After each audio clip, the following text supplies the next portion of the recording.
우리 오늘 출애굽 28장, 지난주에는 제사장의 옷 중에서 에봇에 관련돼서 우리가 살펴봤고, 오늘은 이제 판결 흉패에 대해서 이제 살펴볼 것입니다. 그런데 우리가 앞서서 이제 성소의 모든 것들을 살펴볼 때 보면, 천에다가 뭔가를 이렇게 수놓거나 할 때는 색깔이 청색, 자색, 홍색, 가는 배실 이렇게 네 가지였는데, 제사장 옷에는 금실이라는 게 하나 더 추가되어 있다라는 걸 우리가 이제 좀 생각을 해볼 필요가 있고, 결국에는 성소에나 지성소의 모든 것의 대부분이 이제 금으로 되어 있는 어떤 그런 것과 연관성이 있겠죠. 그런 것들이 좀 새겨봐야 될 것 같고, 지난주에는 우리가 그 에봇에서는 견대에 이렇게 6지파씩 이름이 새겨져 있는데, 오늘은 그 흉패 가슴에 이렇게 가슴에 다는 제사장 옷에 그 흉패에도 거기에는 이제 12보석에다가 한 보석씩마다 한 지파씩 이렇게 이름을 다 새겨서 이렇게 제사장이 성소에 들어갈 때는 항상 흉패를 이렇게 차고, 에봇도 있고 흉패도 차고 이렇게 행해야 된다라는 것을 말씀을 하고 있어요. 그리고는 그 흉패 앞쪽으로 보이는 데는 12보석의 그 12지파 이름이 새긴 그것이 보인다라면, 그 뒷면에, 배면에는 주머니식으로 이렇게 만들어서 거기에는 판결에 쓰이는 우림과 둠빔이라는 그 두 돌을 그 흉패 뒤에다가 이렇게 넣어서 행한다라는 거, 이것들이 이제 오늘 우리가 살펴볼 내용입니다. 그래서 이런 것들이 우리가 가지는 어떤 의미에 대해서 좀 새겨봐야 되고, 오늘 보면 이제 저는 여기에 볼 때 12지파 이름을 새길 때 도장처럼 새기라고 이렇게 이야기해요. 저는 여기에 좀 상당히 의미가 있다라고 생각이 되어지고, 또 연결할 때 그 금고리, 항상 우리가 지금까지 볼 때 보면 모든 기물들은 고리가 있어가지고 그 고리들로 통해서 이렇게 서로가 맞대어 연결되는 어떤 이런 모습들을 봐요. 이런 것들과 이제 교회의 어떤 그 연결, 이런 것들과 이렇게 상관시켜서 우리가 살펴보면 우리에게 유익한 어떤 그런 말씀이 되지 않을까 싶습니다. 자, 오늘도 또 우리 형제자매님들께서 먼저 좀 준비되신 말씀 있으시면 열어주시죠. 네, 기령전이, 네.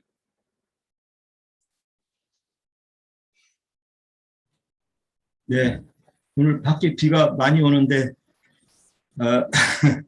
지체들 이렇게 밝은 얼굴 보니까 반갑습니다.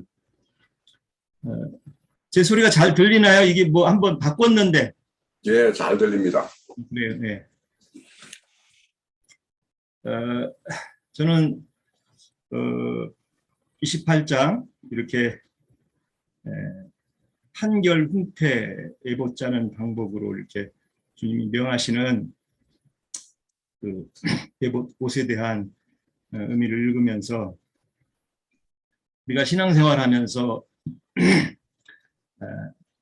여러 가지 그 어떤 상황 안에서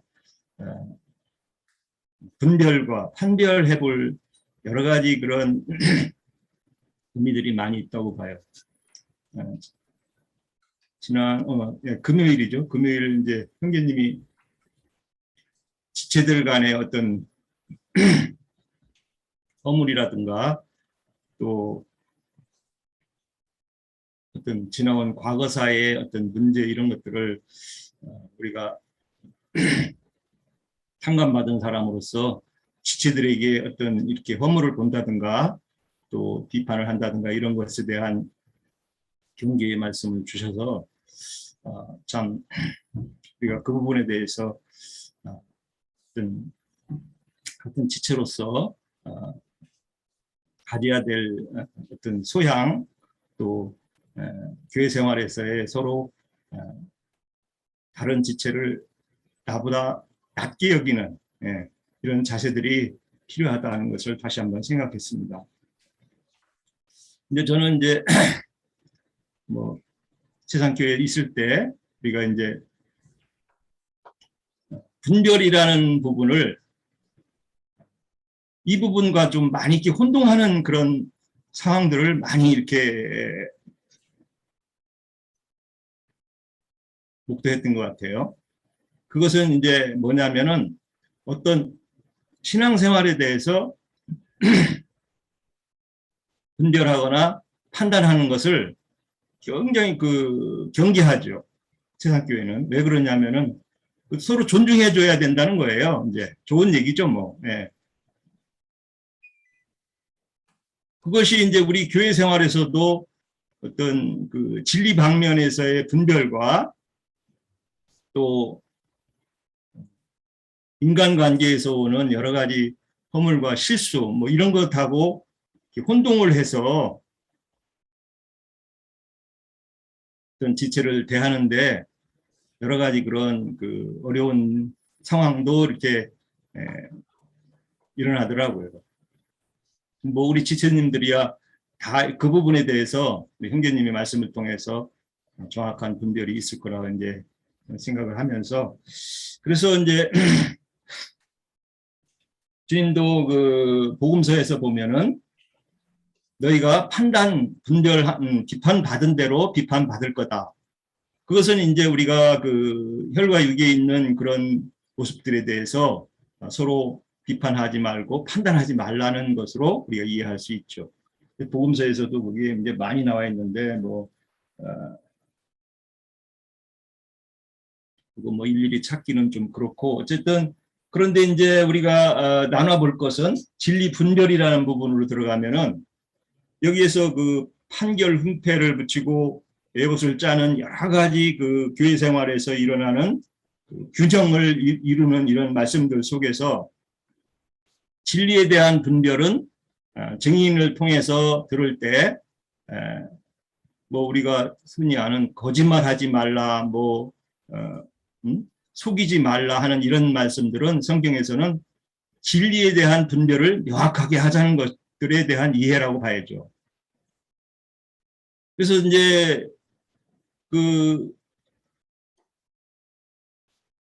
많은 사람들이 어떤 진리에 대한 분별을 간과하는 그런 상황들이 계속 일어나요. 제가 이제 뭐 우리가 신림동에서도 그랬고 또 안양에 와서도 몇몇 지체들하고 이렇게 교통하는 중에 보면은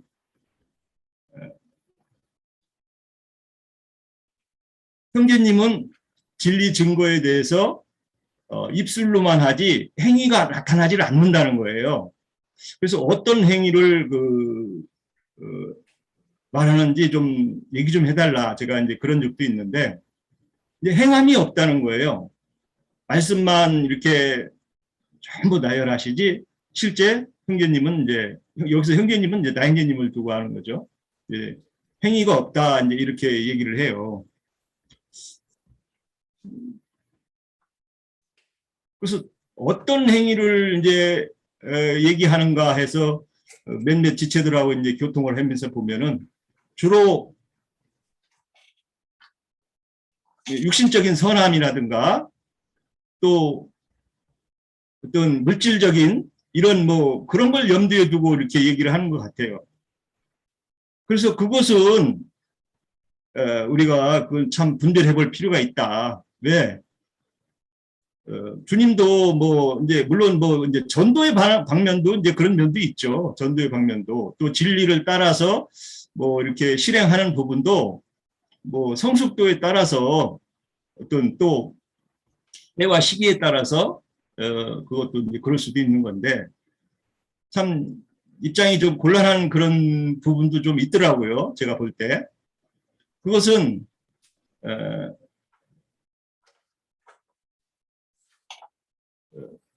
형제님이 진리를 증거하는 데 있어서 그 진리가 옳고 그르고 하는 어떤 하늘에 대한 이치, 하나님 주님이 우리에게 주신 어떤 진리에 대한 상황, 또 그런 이해들을 바르게 하느냐 안 하느냐, 지식을 통한 생명의 말씀이 우리 안에 잘 들어오게 하느냐 안 하느냐가 사실은 우리가 분별해보고 판단해보고 할 그런 중요한 문제인데 이런 부분은 간과하고 또 육신적인 어떤 행위 또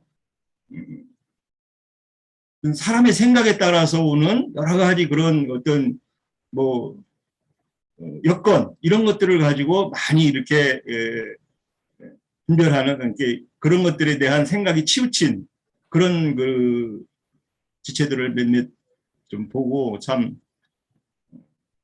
진리에 대한 우리 분별이 그런 부분이 행위와 육신적인 행위와 진리에 대한 우리 행위가 그것은 명확하게 우리가 구분할 필요가 있다 이렇게 봅니다. 두 번째로 뭐 그 부분은 이제 그 정도로 하고 두 번째는 이제 저는 여기에 보면 이제 이렇게 황보석, 남보석, 홍만호 이렇게 각종 보석으로 치장한 에봇을 볼 수 있는데 이것을 통해서 하늘의 진리에 대한 균형에 대한 이런 정신 세계에 대한 이런 의미를 두고 이것을 두고 하는 말들인데 첫 아담은 이것을 물질적으로 보고 물질적으로 이런 것에 대한 충만을 느끼는 것을 많이 이렇게 증거하고 있다고 봅니다. 그래서 에스겔서 28장 13절이죠. 첫째 아담인 두로에 대한 평가를 하고 있죠. 내가 에덴에서 있을 때 주님께서 이렇게 귀한 보석으로 다 해줬는데 그것에 대한 교만으로 이게 물질적인 이런 범위를 벗어나지 않은 이런 정신 세계가 오늘날 세속교계에 이렇게 실현되는 걸 제가 많이 봤습니다. 저희 집 옆에 꿈의 교회라고 있는데 얼마나 그 교회를 보석으로 단장을 잘했는지 밤에 보면은 아주 호화찬란합니다. 야 정말 그 에스겔서의 그게 아주 어쩌면 저렇게 이 세상 교회가 물질적인 그런 범위에 교만으로 이렇게 치장을 하고 있는 것에 대한 아주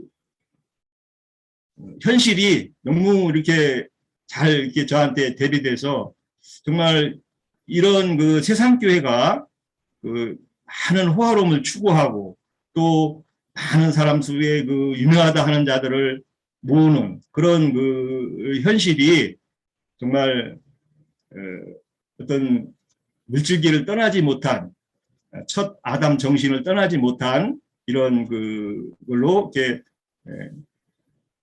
현실로 나타나서 정말 우리가 하늘의 예루살렘, 새 예루살렘에 대한 분별이 이제 계시록 21장 19절 20절에 나와 있죠.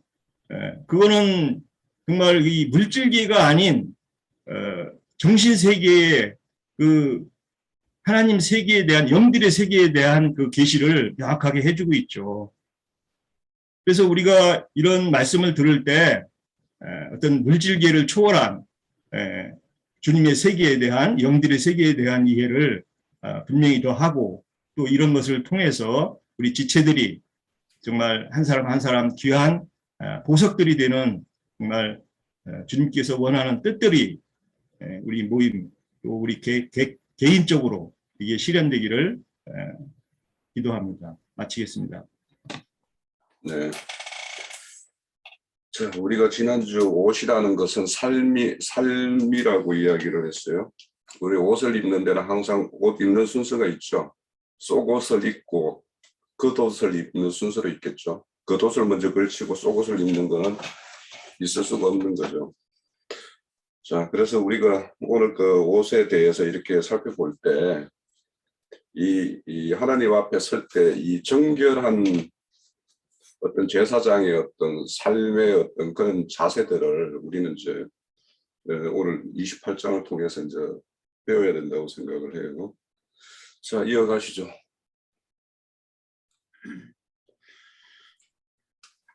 네. 예. 네. 예, 안녕하세요. 한국에는 이제 비가 오는 모양이죠. 장마가 심한 것 같은데 장마철 조심하시고 여기는 비가 안 옵니다. 여름엔 비구경하기가 정말 어렵습니다. 좀 캘리포니아는 지금 상당히 가뭄이 심해서 지금 물이 많이 부족하고 저수지도 지금 바닥이 다 드러나고 하는 그런 지경입니다.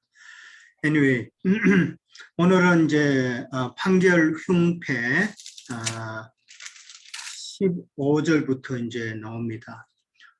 이름이 판결 흉패라 그래가지고 왜 이런 이름이 있나, 그냥 흉패하면 차라리 더 그 의미가 더 맞을 텐데, 판결 흉패라고 이름이 붙여진 것은 이제 우림과 둠밈이 이제 그 판결 흉패 주머니 안에 있으니까 우림과 둠밈의 그 역할로 인해서 붙여진 이름이다라고 이제 그렇게 이제 이해를 하면 될 것 같아요. 이제 이 판결 흉패는 에봇 위에 있기 때문에 바로 그리스도와 교회와의 그런 모습이다라는 것을 우리가 먼저 이해하고 넘어가면은 흉패에 대한 이해가 좀 더 쉬우리라 생각이 됩니다. 만드는 방법은 15절에 보면은 판결 흉패를 에봇 짜는 방법으로 동일하게 이제 만들으라고 그랬거든요. 이제 에봇 짜는 방법은 지난번에도 우리가 이야기를 했지만은 검실이 들어가고 청색, 자색, 홍색, 그다음에 가늘게 꼰, 배실 이렇게 5가지가 들어가게 되죠. 근데 이게 에봇 짜는 방법과 동일하게 짜라고 그랬으니까 이제 에봇하고 흉패는 제가 방금 그리스도와 교회의 모습이라고 그랬으니까 그리스도와 교회는 동질성을 가져야 된다는 그런 의미로 우리가 생각해 볼 수가 있겠죠. 그렇게 보면 될 것 같고요. 그 다음에 이제 그 사이즈가 이제 길이와 너비가 한 뼘씩 이 2겹 구조로 그렇게 돼 있다고 그랬죠. 뭐 한 뼘 정도니까 그것도 뭐 가슴을 전체 뭐 커버할 수 있는 그런 사이즈인데 또 이제 네모 반듯하게 그렇게 만들게 되겠죠. 한 겹은 이제 12보석이 이제 붙여지는 것이고 다른 한 겹에는 주머니에 우림과 둠밈이 들어가 있는 그런 형태로 이해를 하면 될 것 같습니다. 저도 이 공부를 하기 전에는 우림과 둠밈이 이게 판결 흉패에 있다고 그랬는데 도대체 어디 있는지 사실 저도 처음에는 몰랐거든요. 12보석만 눈에 보이니까 12보석이 있는데 우림과 둠밈이 도대체 어디 있는 거야 생각했었는데 이번에 공부를 하면서 2겹 구조로 돼 있고 주머니 안에 있는 거구나 하는 걸 저도 이제 참 새삼 깨달았습니다. 그만큼 성경 지식이 부족하다는 것을 저도 참 깨달았습니다. 뭐 오랫동안 기성 교계에 있으면서도 이제 그런 설명을 한 번도 제대로 들은 적이 없으니까 어떻게 보면 모르는 게 당연한 거고 그렇죠. 자, 그 다음에 이제 네모 반듯하다는 말은 이제 아까 이제 그 흉패는 교회의 모습이라고 그랬으니까 결국은 네모 반듯한 거룩한 예루살렘 성의 축소판이다라고 이제 그렇게 우리가 생각해 볼 수도 있겠죠. 그 다음에 이제 그 베일 형태가 12보석으로 일단은 흉패가 앞에 붙여집니다. 근데 이제 잘 아시다시피 3개씩 보석 3개씩 해가지고 밑으로 4줄이 그렇게 구성됩니다. 그 뭐 3줄하고 3개씩 4줄이니까 뭐 3, 4, 12, 뭐 12가 뜻하는 거는 우리 지체들 너무 잘 아시죠. 근데 완전체의 그 완성수가 되는 것이고, 그 다음에 이제 뭐 12진주문으로도 연결이 되고, 참 그런 설명을 우리는 많이 들었으니까 제가 생략하겠습니다. 그 다음에 이제 3개씩 한 줄이 된다 그러는데 세 지파가 한 그룹이 되어서 이제 한 줄에 이름이 이제 들어가는데 제일 첫 이름이 이제 유다가 들어가죠.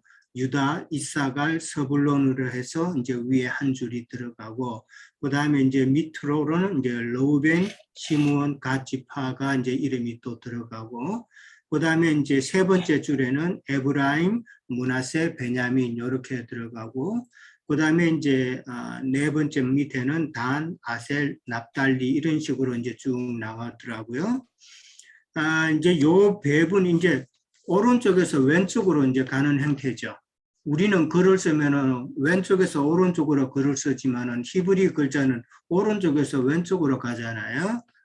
그것처럼 이 배열도 오른쪽에서 왼쪽으로 유다부터 시작해서 이렇게 진행이 된다. 이제 그렇게 이해를 하시면 될 것 같고요. 그다음에 이제 이게 지금 성막을 이동하다가 성막이 섰을 때도 성막을 기준으로 해가지고 각 지파마다 이제 배열하는 위치하고 같은 거예요. 같은 그룹으로 계속 이동을 합니다. 그 다음에 이제 행군할 때도 제일 앞에 법궤가 나가고, 그 다음에 법궤 다음에는 유다와 이삭을 서불론 그 첫 번째 그룹이 그 다음에 따라가고, 그 다음에 이제 그 뒤에 성막이 이제 따라갑니다. 그 다음에 성막 뒤에는 두 번째 줄에 르우벤, 시므온, 갓 지파가 또 그렇게 행군을 하고, 그 다음에 세 번째 그룹 에브라임, 므낫세, 베냐민 이렇게 가고, 마지막에 이제 네 번째 단, 아셀, 납달리 이렇게 진행을 하게 됩니다. 그러니까 이 세 그 지파가 한 그룹씩 이렇게 되는데, 첫 번째 그룹은 다 레아의 소생이에요. 그러니까 유다와 스불론과 이사갈은 다 레아의 소생이고, 그 다음에 이제 그 서편 쪽에 성막 서편 쪽, 그러니까 뒤쪽에 있는 에브라임과 므낫세와 베냐민은 다 라헬의 소생이죠. 라헬의 소생이 그렇게 같이 묶여져 있고, 그 다음에 이제 남쪽과 북쪽은 레아의 소생과 그 다음에 실바와 빌하의 소생들이 그렇게 같이 섞여 있다는 그런 구조로 이제 이해를 하시면 됩니다. 그 다음에 이제 거기 보면 이제 12보석이 이제 나오는데, 12보석이라는 것은 예수 그리스도의 그 피로 구속함 받은 성도들을 상징한다는 것은 이제 뭐 다 알고 계실 것이고, 이것이 바로 예수 그리스도께서 참 기념 보석으로 여기시는 그런 존재들이다는 것이죠. 이 기념 보석이니까 뭐 귀하다는 의미겠죠. 귀하지 않은 것은 우리가 기념하지 않으니까 예수 그리스도의 그 기념 보석이다라는 것은 이제 피로 구속하신 우리 성도들이 참 예수님께는 귀한 존재라는 것을 이제 다시 한번 생각해 볼 수가 있는 것이죠. 보석이라는 것은 그냥 어떻게 딱 만들어진 게 아니잖아요. 잘 아시는 것처럼 보석은 이제 광물로서 이제 그 캔에서 그거를 손질을 해야 참 아름다운 보석이 되는 것이죠. 그냥 창조되어 있는 게 오리지널 어때 뭐 창조되어서 만들어져 가지고 숨겨져 있는 것이 아니기 때문에 반드시 가공을 거쳐야 된다는 것이죠. 뭐 우리가 잘 아시다시피 참 천연적인 옛사람의 그런 모습이 잘 가공되어지고 처리되어서 신성한 새 사람으로 되어야 교회 안에 참 아름다운 보석이 된다는 그런 의미를 우리는 생각해 볼 수가 있겠죠. 오늘 본문 가운데서 이렇게 쭉 읽으면은 사실 22절부터 한 28절까지는 상당히 이해하기가 어려워요. 그렇죠? 이게 지금 흉패를 만드는 그 과정이고 연결하는 그 내용이기 때문에 상당히 이해하기가 까다롭습니다. 이게 말이 비슷한 말이 많고 그러는데 제가 그거를 조금 구분을 해봤어요. 그러면 이해하기 쉬우실 거예요. 일단은 22절부터 25절까지는 흉패의 그 윗부분을 어떻게 연결할 거냐 하는 그런 내용이에요. 윗부분입니다. 그 네모난 그 윗부분을 연결하는 것인데 일단은 금사슬을 준비를 해야 됩니다. 금사슬이라는 것은 이제 사슬이라는 것은 이제 금줄을 갖다 꽈놓은 것이잖아요. 이 꼬였다는 것은 이제 고난당하신 우리 예수 그리스도를 상징하는 그런 모습이죠. 금사슬이라는 것은 그런 의미고, 금사슬을 먼저 준비를 합니다. 그 다음에 금고리 2개를 또 만들라고 그렇게 되어 있죠. 금고리는 뭐 지난번에도 말씀드렸지만은 그리스도의 영이다라고 이제 우리가 생각을 합니다. 그 다음에 이제 금고리 2개를 그렇게 만들고, 이제 흉패 위쪽 양 끝에 그 고리를 답니다. 양 끝에 그 고리를 달고, 그 다음에 이제 금사슬, 처음에 준비한 금사슬을 그 고리에 연결을 한다고 그랬습니다. 금사슬은 그냥 고리에 한쪽은 연결을 하지만은 다른 한쪽에는 그 고리에 연결을 안 하고 어깨바지에 있는 그 호마노를 이제 한 금태에다가 이제 거기에다가 연결을 하는 그런 구조입니다. 그러면은 22절부터 25절까지의 그 설명은 그렇게 이해를 하시면 돼요. 그러니까 금고리 2개를 갖다가 윗 좌우 부분에 연결을 하고, 그 다음에 연결을 하는 것은 이제 금사슬로 묶고, 그 다음에 한쪽은 금고리에 연결되지만은 한쪽은 금태에 호마노가 붙어져 있는 견대 금태에 그렇게 연결을 한다라고 이해를 하시면 되고요.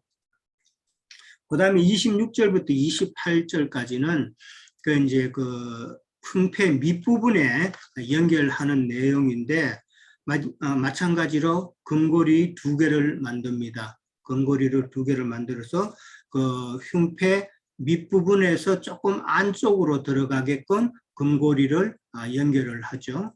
그렇게 연결을 하고, 또 금고리 2개를 만들어서 띠 위쪽에 단다 그랬죠. 이 띠는 그 에보띠 있잖아요. 에보띠 그 위쪽에다가 단다고 그렇게 했습니다. 그러면은 밑에는 금고리가 지금 4개가 되는 것이죠. 그러니까 흉패에 들어가는 금고리는 전부 6개가 되는 겁니다. 위에 2개가 있고 밑에 부분에 4개가 있게 되는 것이죠. 그러니까 그 고리에, 흉패에 붙어 있는 고리와 허리띠에 붙어 있는 그 고리를 연결하는 그것이 바로 청색끈이죠. 청색끈으로 이제 고리를 연결해서 단단하게 묶는다 그랬는데, 청색끈이라는 것은 하늘에 속한 예수님의 그런 인성을 의미한다고 봅니다. 예수님의 그 인성은 참 청결한 양심에 영의 일만 추구하는 그런 예수님의 모습을 생각해 보면 될 것 같고요. 그 다음에 이제 29절에 가면은 판결 흉패를 가슴에 붙여서 여호와 앞에 영원한 기념을 삼으라 그랬거든요. 여기 가슴이라고 되어 있는데, 제가 스트롱 넘버를 찾아보니까 그 레브라는 그런 단어가 쓰여 있더라고요. 지금 우리 성경에는 가슴이라고 되어 있지만은 그 레브라는 그 단어의 의미는 어떤 그 신체를 표현하는 그런 가슴으로 표현이 되어 있지만은 신체 어떤 부위를 이야기하는 것보다는 우리의 마음이라는 그 표현이 더 가깝다라는 것이죠. 마음에 이제 하나님께서 담으신다는 그런 의미로 보시면 될 것 같습니다. 그러니까 판결 흉패를 우리의 그 마음 가슴에 붙여서 여호와 앞에 영원한 기념을 삼으라 그랬는데, 아까도 이야기했지만 영원한 기념은 예수 그리스도의 피로 사신 그 교회가 바로 하나님의 그 영광의 기념물이다라는 그런 뜻이고, 하나님께서 그들을 또한 마음에 늘 품고 계신다고 그랬는데, 마음에 품고 있는다는 이 말에 아까 행자님이 새긴다는 그 질문을 하셨어요. 새기는 거는 제가 또 직업이 또 그 글자 새기는 직업이지 않습니까? 트로피 만들고 그다음에 상패 만들고 할 때 이제 판에다가 이제 글자를 새기고 나가는 건데, 영어로 인그레이빙이라고 그럽니다. 영어로 인그레이빙인데 요즘은 기술이 많이 발달해 가지고 옛날에는 이렇게 새기는 거 사람 손으로 새기고 그랬는데, 요즘은 레이저 인그레이빙도 있고 컴퓨터 인그레이빙도 있고 기계가 좋아서 참 쉽게 작업을 합니다. 자, 이 새긴다는 것은 이 흔적이 어떻게 해도 지울 수가 없어요. 손님들이 간혹 이제 물건을 갖고 와가 그 이름이 틀렸는데 이거 좀 새로 지우고 새로 하면 안 되냐고 그러면은 그거는 못 합니다. 그럽니다. 새긴 거는 지울 수가 없어요. 예. 하나님의 마음에 그렇게 새겨진 거는 지울 수가 없다는 그런 의미로 이제 이해를 하면 되겠죠. 그렇게 이해를 하면 되고요. 근데 다만 이제 제가 조금 질문이 생기는 게 이 보석들은 상당히 단단하잖아요. 상당히 단단하고 지금 오늘 12보석 중에 보니까 다이아몬드도 있어요. 그 6번째 갓지파인가요? 거기다 보면은 이제 다이아몬드로 이제 들어가 있는데 도대체 뭘로 새겼을까?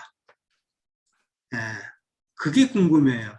지금 제가 컴퓨터 인그레이빙으로 이제 기계 쓰는 거는 그 끝에 다이아몬드 그 팁이 있어요. 그래서 다이아몬드로 글자를 새기는데 이 보석들은 다이아몬드도 보석인데 다이아몬드는 뭘로 새길까? 그 참 제가 궁금해요. 새길 방법이 없을 것 같아요. 제일 강도가 센 게 다이아몬드인데 뭘로 새겼을까? 참 그게 갑자기 궁금해지더라고요. 믿음으로요. 믿음으로요. 자, 일단 그렇게 넘어갑니다. 그 다음에 이제 오늘의 이제 그 내용 가면은 이제 두 번째 그 주문위로 되어 있는 그 두 겹으로 되어 있다 그랬죠. 이제 판결 형태가 그 한 겹이 이제 주문위로 되어 있어서 그 안에는 우림과 둠밈이라는 것이 들어가 있다고 그랬습니다. 뭐 지난번에도 형제님 설명했듯이 우림은 이제 우르의 복수 형태잖아요. 그러니까 우르는 빛이라는 뜻이죠. 갈대와 우르 할 때 그 우르인데 아브라함이 떠났던 그 우르인데 이제 우림은 이제 우르의 복수 형태니까 빛들이라는 그런 의미가 되겠죠. 그 다음에 이제 둠밈은 이제 완전하다는 그런 의미잖아요. 사실 완전하다는 그 둠밈이라는 것은 완전케 하시는 그리스도를 상징하는 말이죠. 완전케 하시는 분은 그리스도뿐이니까 그리스도로 이제 생각해 볼 수가 있는데 우림과 둠밈을 이렇게 주신 것은 이제 하나님이 백성들에게 말씀하시기 위한 수단이다. 하나님의 뜻을 전달하기 위한 수단으로 우림과 둠밈을 주셨다. 그 다음에 또 한면으로는 이렇게 생각해 볼 수가 있죠. 하나님께서 백성들에게 그렇게 말씀하지 않으시면은 대제사장이 자기 임의로 이게 하나님의 뜻이다 하면서 자기 말을 내뱉으면 그건 큰일 나죠. 예.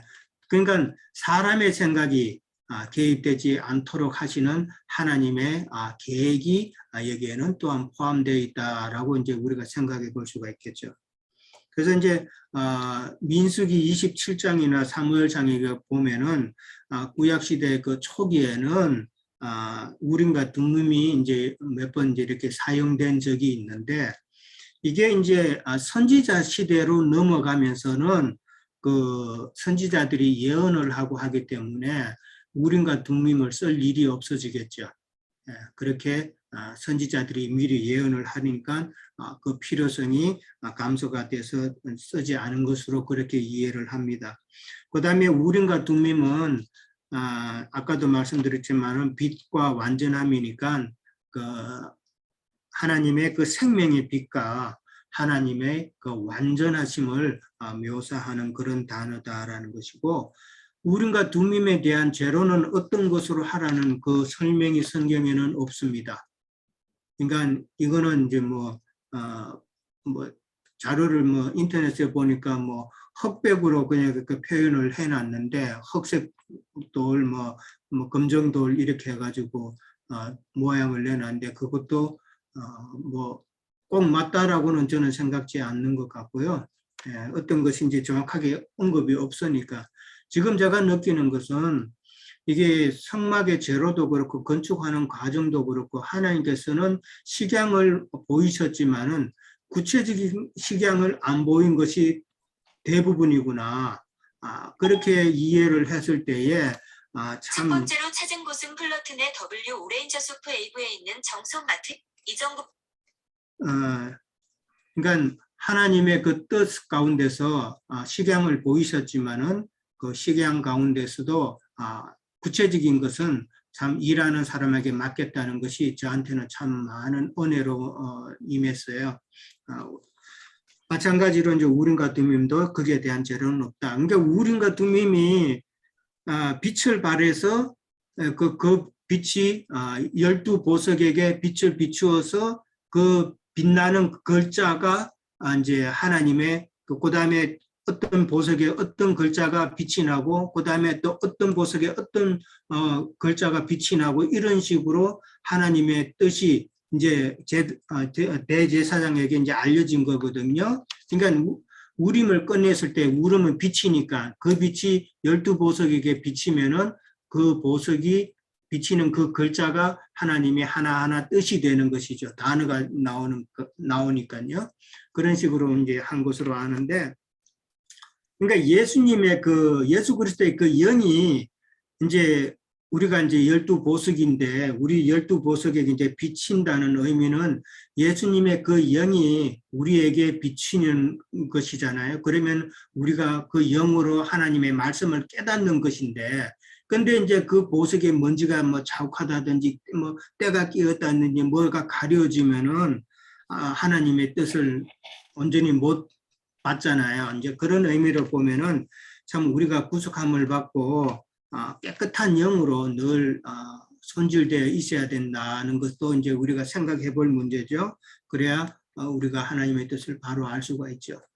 구속함을 받아서 하나님의 말씀을 깨달았다고 하지만은 늘 하나님의 말씀으로 우리가 이게 참 우리의 영이 정결을 하지 않으면은 우리는 곧 하나님의 뜻을 잊어버리는 그런 존재다라는 것을 우리는 꼭 기억을 해야 되죠. 예. 자, 그러면은 이제 여기까지 하겠습니다. 예. 네, 수고하셨습니다. 선생님 말씀드렸고, 잠깐만 우리 형제님들 금방 형제님이 여러 가지로 설명을 했는데 그거를 좀 이 그림을 보면 한번 이런 기회에 한번 그림을 보고 가면 좋을 것 같다 싶습니다. 우선 12지파 아까 그 행진하는 모습을 말씀을 주셨는데 지금 그림에 보면 유다, 이사갈, 스불론 그 앞에 벗개가 가고 그러고는 성막 먼저 뭔가를 걷어내야 될 거 아닙니까, 그죠? 걷어야 되고 빨리 가서 또 설치해야 되니까 그 사람들이 먼저 앞서갑니다. 게르손과 므라리, 레이지파들이 가고 그 다음에는 이렇게 루벤, 시몬, 갓, 또 성막 이렇게 행진한다라는 걸 말씀을 하셨고 그 옷의 모양을 다시 한 번만 좀 보고 가죠.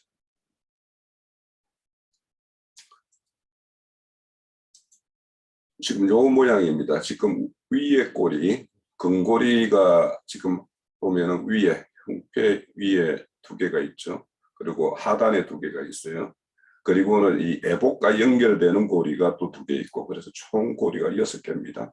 그리고 위에는 금사슬로 해서 견대에다가 이렇게 딱 결착시키는 그 금사슬을 이야기하고 있고, 그래서 이 그림을 한번 좀 보시고, 그러면 형제님이 앞서서 말씀하셨던 걸 좀 더 이해할 수 있겠죠.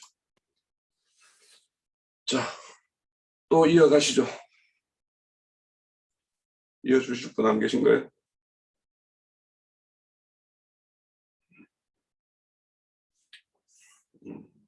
첫 시간이 한 14분 남았으니까 제가 14분 내에 좀 이렇게 좀 먼저 말씀을 드릴게요. 우선은 오늘 그 흉패를 만드는 데 보면 이제 보석이 있고 금고리와 금사슬과 금태 해서 이제 금을 소재로 해서 이렇게 물리고 딱 이렇게 결착시키고 하는 도구로 이렇게 말을 하고 있어요. 그러면 이것이 왜 금의 소재로 이렇게 딱 이렇게 붙이고 애복과 붙이고 결착하는 데는 이 금으로 된 소재로 다 이렇게 쓰실까? 그러니까 결국에는 이게 하늘의 어떤 신령한 어떤 그런 성품적인 걸로 서로 이렇게 연결되어야지 우리가 온전한 어떤 연합체를 이루는 어떤 그런 모양을 우리에게 보여주지 않는가 이렇게 생각이 들고, 우선 이제 대제사장이 그 에봇을 입고 그 위에 흉패를 차고 항상 이제 그 하나님의 그 하시는 임재 처소에 이렇게 출입을 합니다. 그러면 우리가 그 에베소서 2장 6절에 보면 너희들은 그리스도 안에서 하늘에 앉혀졌다라고 이렇게 말씀하시죠. 그 모양이 여기에서 딱 나오는 거예요. 뭐냐면 대제사장 가슴에 12지파들의 이름이 새겨진 것을 이렇게 새겨가지고 하나님 처소에 들어가는 거예요. 하나님이 처소가, 하나님이 계시는 처소라면 그곳이 하늘이죠. 그 하늘에 우리가 어떻게 앉혀지고 어떻게 이렇게 참여하는가의 모습이 오늘 대제사장의 가슴과 견대에 12지파 이름들이 새겨서 함께 들어가는 것으로 이렇게 하늘에 앉혀지는 것의 어떤 상징적으로 보여주는 거예요. 그래서 우리의 어떤 하늘의 참여함과 하늘에 거하는 어떤 모양들이 대제사장의 어떤 행함에 의해서 그분의 어떤 그에 의해서 이렇게 되어진다라는 것은 우리가 오늘은 흉패만 새겨보지만 그 뒤에 이제 그 제사장들의 어떤 다른 옷들에 보면 또 좀 더 선명하게 우리가 볼 수 있는 내용이 있습니다. 저는 그런데 여기에서 이제 이 이름을 새길 때 도장으로 이렇게 새기라고 하는 거 여기에 참 우리가 의미가 있다라고 생각이 돼요. 어떤 우리가 저도 이제 어렸을 때 나무 흉내내서 도장을 이렇게 나무에다가 도장을 막 이렇게 흉내내봤지만 저는 재주가 없어서 그거 안 되더만요. 그런데 이제 어떤 친구들을 보면 잘 새기는 친구들이 있어서 학교 때 도장 가오락하면 그렇게 새겨서 그걸로 이렇게 하기도 하는 그런 게 있는데, 이 도장이라는 것은 우선 모든 것을 이렇게 새길 만한 어떤 준비 과정이 있죠. 우선은 이런 면을 다듬고, 그러니까 보석, 아까 이제 형제님께서 보석을 다듬는다라고 이야기를 주셨는데, 그 다듬은 다음에는 거기 한 땀 한 땀 이렇게 한 획 한 획을 이렇게 그어서 이렇게 새겨야 되거든요. 도장으로 새긴다라는 의미는. 그러면은 그 과정들이 어떤 의미일까? 그렇게 해서 최종적으로 보석에 또 이름이 새겨지는 것이기 때문에, 그래서 우리가 이렇게 이름이 온전하게 새겨진다라는 것은 시작이 있고 마침이 있는 것인데, 그래서 시작되고 마침까지 그렇게 온전히 해야지만이 우리가 이 보석의 온전한 이름으로 이렇게 새겨진다라는 거. 그래서 우리의 어떤 구원이라는 거는 이렇게 과정이 있고, 믿기만 하면이라는 말은 그 믿는다라는 말이 어떤 의미인지 모르겠지만, 그 믿음이라는 것이 우리에게 들어오면 믿음이 우리 안에서 일을 해요. 그래서 그 믿음이라는 것은 우리를 뭔가로 움직이게 하기도 하고, 뭘 행하게 하기도 하고, 이렇게 하는 거예요. 그런 과정들이 그러니까 흔적이죠, 사실은. 그래서 그렇게 새겨집니다. 그래서 그렇게 어떤 새겨진다라는 거에 대해서 우리가 믿기만 하면 이렇게 천국은 보장된 것처럼 말하는 이런 것들이 얼마나 이런 어떤 성경적인 것과 좀 차이가 있는가를 생각해 볼 수가 있고, 그리고 이제 금사슬과 아까 이제 금사슬과 꼬리 6개로 이렇게 연결한다라는 것을 이렇게 말씀을 할 때, 자, 이 연결이라는 거, 항상 꼬리 우리가 보면 모든 거는 채를 이렇게 꼭 이동을 할 때는 모든 고리가 금으로 다 되어 있었죠, 거의 대부분이. 노재단, 번재단 같은 경우에는 고리가 노수로 되어 있던 것 같기는 한데, 제 기억이 맞나. 여튼 이렇게 하나님의 어떤 그런 대제사장과의 어떤 그 12보석의 어떤 것이 연결되는 어떤 그런 걸 보면, 이렇게 골이나 갈고리나 이런 것들로 이렇게 연결되는 걸 우리가 볼 수가 있습니다. 그러면 이렇게 연결된다라는 것은 궁극적으로 우리가 흔히 말할 때 이 연합이라고 말을 쓰는데, 이 연합이라는 게 서로 이질적인 것이 완전한 연합일 수는 없는 거 아니에요. 그렇죠? 그러니까 뭔가 완전한 연합을 이루려면 통질성을 이루어야지 이게 완전한 연합이지. 그러니까 우리가 그 온전하게 어떤 하나님의 어떤 그런 성품과 그런 인격으로 우리가 난 사람이 아니기 때문에 앞서서 말한 듯이 도장을 새기듯이 이렇게 새기는 과정이 있고, 그러면 그 과정을 거쳐서는 어떤 동질성을 가져야지 완전히 연합이 될 거 아닌가. 그래서 이런 거에 대해서도 우리가 좀 생각을 해보자. 그래서 결국에는 이 골이 같은 연합이라는 것은 우선은 우리가 참 우리 기록 사도가 교회들에게 보낸 편지에도 보면 같은 영, 같은 믿음, 같은 소망 이렇게 이야기를 해요. 그러니까 이게 같은 거여야지 온전한 연합이지. 그냥 그냥 무턱대고 그냥 하나님과 우리는 그냥 연합체다 이렇게 한다고 해서 그게 연합체이겠는가. 자, 그리고 이제 거기 연결고리 할 때 보면 금태와 금사슬이라고 하는데 에봇띠하고 연결할 때는 그 청색실로 이렇게 이야기를 해요. 그러면 이 청색실이라는 것은 결국에는 에봇 밑에 제사장이 받쳐 입는 그도 또 청색이에요. 그러면 이 청색이 어떤 것을 상징하는가? 우리 형제님께서는 그리스도의 그 신성한 어떤 그 인성을 말씀을 하셨어요. 그게 이제 하나님의 어떤 그런 어떠함을 이렇게 나타내는 것이기 때문에 저는 이제 이것이 청색이라면 하늘을 상징하는 것이고, 그리고 하늘이라면 건등과 이음을 이렇게 나타나는 것인데, 저는 이 하나님의 권능과 이음이 가장 잘 나타나는 모습이 어떤 모습이었을까 이렇게 성경에서 이렇게 유추해 보면 우리가 가장 환호하고 이렇게 하는 모습은 변화산에서 그분의 어떤 변화된 모습으로 이렇게 보여줬을 때, 그때 베드로 같은 경우에는 이 육신의 생각이었을지언정 그렇게 환호하는 모습을 보여요. 그리고 이제 이 모습이 이제 한마디로 앞서는 것은 뭐냐면 처음에는 놀라움이겠죠. 놀라움이었고, 주님이 부활하셔서 제자들에게 나타났을 때에도 처음에는 다 놀랬죠. 그런데 그 어떤 실체를 이제 알아보고 난 다음에서는 그냥 환호하게 되고, 그분의 어떤 지금까지 인자로 와서 행했던 말들이나 이제 앞으로의 어떤 되어질 일에 대해서 이렇게 예견했던 말들이 이제 다 믿어지게 되는 어떤 그런 거예요. 그래서 이 청색은 이런 권능과 이음의 어떤 상징이기도 하지만 부활과도 이렇게 관련을 시킬 수도 있겠다. 그래서 결국에는 우리의 어떤 12지파들이 온전한 하늘의 어떤 그런 안침이 된다는 것은 결국에는 부활이라는 것으로 이렇게 기결되기 때문에 그렇게도 좀 볼 수 있는 거 아닌가 이런 생각을 좀 해봤고요. 그리고 이제 거기에 보면은 이제 판결하는 그 흉태에 보면은 이제 우림과 둠빔이 있어요.